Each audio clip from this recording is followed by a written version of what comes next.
What's up everybody? Welcome back to my channel. Today I wanted to cook some sort of Chinese food, but I didn't want to make orange chicken because every YouTuber that I've seen has made Panda Express orange chicken.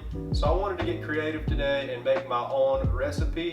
With this recipe, I'm hoping to bring in the flavors kind of from Takis, where you get that heat as well as that zinginess from the lime. So I'm going to be making sort of a zesty flavor, kind of like orange chicken, but also bring the heat from a General So type of sauce. But we're going to be using some cool ingredients today. With that being said, let's dive into this. Alright everybody, let's get started making this absolutely stunning chili lime chicken. This recipe is going to make a large meal for one person, so I'm starting with 12 ounces of chicken breast, and I'm just chopping off any of the fat and gristle because this chicken breast does still have the rib meat attached. So I'm going to be chopping my chicken breast into kind of long strips, and then from there I'm going to kind of chop it up into cubes. So your goal here is to keep your chicken within about 1-inch cubes. Obviously, your chicken is going to taper down to one side. It's perfectly fine, just try to keep them relatively similar in size and shape. Once your chicken is cubed, you're going to go ahead and have about 6 limes. I would get extra, and then we're going to juice this until we get 1/3 cup of juice total. Now be careful here, because if you don't have gloves and you have cuts on your hands like me, this will be very painful. Alright, so I know the image on my screen isn't going to reflect what I say, but the measurements for the sauce will be in the description. You will need to juice your limes until you have 1/3 cup of lime juice. I ended up making extra and it turned out to be the perfect amount, so follow along with what I say and the description. Now, we're going to be using gochujang, which is a fermented Korean chili paste. It's spicy and it brings a ton of flavor to any dish that you can think of. So in total, you're going to need 4 tablespoons of this stuff and add that to your 1/3 cup of lime juice.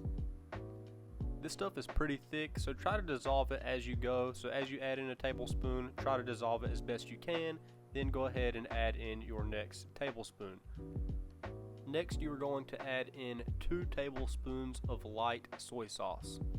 Then for sweetness, you can go ahead and add in 4 tablespoons of honey or raw agave syrup, which is what I'm using here. Stir all of that together and you have a zesty, sweet, and spicy sauce. You also need a cornstarch slurry made from 2 teaspoons of cornstarch mixed with 2 teaspoons of water. Now for Chinese cooking, I like to use mostly cornstarch for my breading, so I'm using 1 3/4 cup cornstarch combined with 1/4 cup of flour, and that flour is there to give us a little bit of texture, but the cornstarch will provide an ultra crispy, craggly exterior. Now just simply lay all of your chicken cubes into this flour and just toss it around until everything is completely coated with no dry spots. Now we're going to take 2 large eggs and simply just crack these into a bowl. And I don't know what black stuff that is in this second egg that I cracked, so I discarded these and got 2 more fresh eggs with no black dots in them. Now I'm just breaking them up and whisking them until they are all combined. Now you're going to take that chicken that you just coated, place it in another bowl, then dip it in your egg, and then take it back to the original flour cornstarch mixture and just lay it in there, and then we're going to toss it all together and coat it one more time. This is what it should look like after it goes through the eggs and then through the cornstarch flour mix one more time. Before frying my chicken, I like to go ahead and chop up some green onion, that way I have it to garnish and it's already ready to go. Now set up your fry station accordingly. You're going to set your chicken in some tongs as well as a pot with oil in it. Fill it up about halfway full, and you're going to need a landing zone for your chicken. You can use a wire rack or a plate with a paper towel. Now I'm going to let my temperature get up to 350 degrees Fahrenheit, and I'm going to cook this just until it floats and it is a light pale color. We're going to fry this twice, which is going to make this chicken even more crispy. As you can see, our chicken is a little bit pale and not all that appetizing, but you're going to let it cool a second on this rack. Then we are going to increase the temperature of our oil from 350 degrees to 375 degrees, And as you can see, the chicken is frying a lot more aggressively here, and you're just going to simply cook this until it is nice golden brown.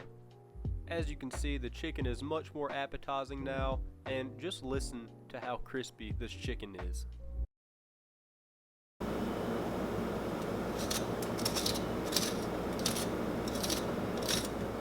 Is that how your Panda Express sounds? I don't think so.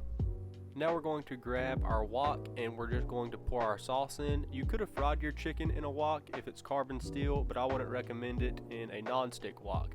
So just go ahead and add your sauce in, bring it up to temperature, add your cornstarch slurry, then you're just going to kind of mix that slurry in and it will activate with heat. Once it starts to bubble like this, go ahead and let it do its thing for a second to thicken up, then you can add your chicken in and toss it around. At this point, you want to just toss your chicken long enough for it to get a nice sticky glaze on the outside, then remove it and add it over a plate of rice. I'm assuming you all know how to cook white rice, but I have some plated up here, and now I'm just adding my chicken and layering it over top of this rice, adding some garnishes with some lime and a little bit of green onion. Now we can taste test this. Now go ahead and crack into a cold one because this is going to be spicy.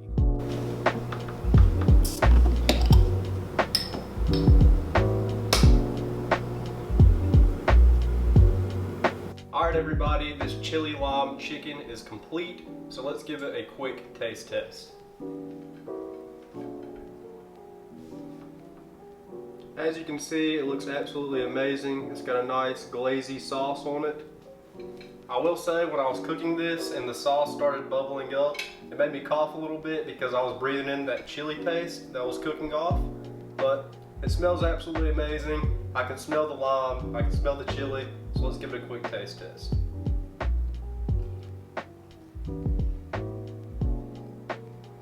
Oh my gosh. Alright, so the best way I can describe this is if you took Takis and just put it into like Chinese chicken. It reminds me of orange chicken in the sense that it's got that nice like zingy citrusy flavor, but you also get that heat, and I would say even more heat than like a typical General soy sauce. So it is relatively spicy. The agave syrup definitely helps mellow that out a little bit, and I'm gonna give this a 10 out of 10. I would much rather eat this than orange chicken any day of the week, and the reason that I say that is I love the spiciness of General soy sauce, and I think that this is just a game changer. You absolutely have to make this stuff. Alright everybody, that is it. If you haven't already, subscribe to my channel because I cook food like this every single week. Drop a like if you want to, and I will see you all on the next one.